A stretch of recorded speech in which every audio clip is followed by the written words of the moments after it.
siinä rinnalla. Kauaa ei Lapalus saanut paikkaansa pitää, koska nyt on sitten se paikka, jossa pitää lähteä iskemään, kun noustaan kohti tunneleita.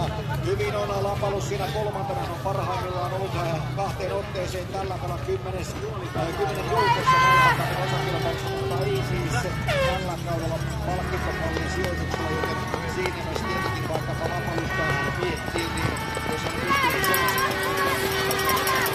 suurempia sensaatioita kilpailua vielä jäljellä ja edelleen joukossa on mukana miehiä sen verran paljon, että ratkaisuja joudutaan todennäköisesti hakemaan jälleen kerran täällä stadion alueella.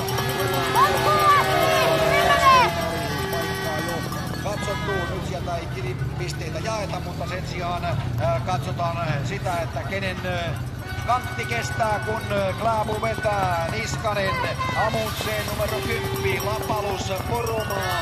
Eroja ei synny millään näiden huikeiden välillä, vaan edelleen tuossa joukkokulki kasassa Antoine Mir. Sitten Goldberg, hänen jäljessään Risto-Matti Hakola on joutunut tästä ryhmästä antamaan vähän periksi. Hakola tulee siellä kuviin juuri, tai ilahti pikemminkin kuvissa nyt, mutta nyt seurataan kärkeä, millä tavalla Iivo iskee, millä tavalla Klæbo iskee ja miten vastaavat muut kilpailijat.